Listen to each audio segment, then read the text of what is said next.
নমস্কার, আমি অ্যাস্ট্রোলজার অঞ্জু গাঙ্গুলি। বর্তমানে নবরাত্রি চলছে।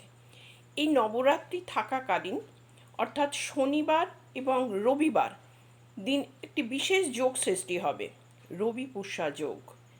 এই দিন একটি কাজ করবেন। কি করবেন না, 5টা হলুদ নেবেন, 5টা কড়ি নেবেন এবং 5টা লবঙ্গ নেবেন। এই সমস্ত নিয়ে একটি নতুন হলুদ কাপড়ে, রুমাল সাইজের একটি হলুদ কাপড়ের মধ্যে একটি পুঁটলির মতন করবেন।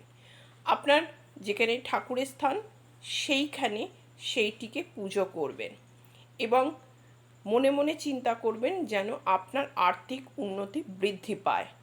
এবং এই পুঁটলিটিকে রবিবার দিনের পর, রবিবার দিন, শনিবার রবিবার দুদিনই ঠাকুরের স্থানে রেখে দেবেন।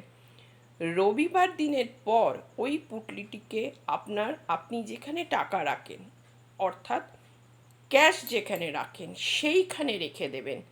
দেখুন, আর্থিক সমস্যা অনেকাংশে চলে যাবে এবং কোথা থেকে আপনি টাকা পাবেন কোনো ঠিক নেই, কিন্তু হবেই। করে দেখুন, ছোট উপায়, ভীষণ কার্যকারী উপায়। নমস্কার, জয় মা তারা।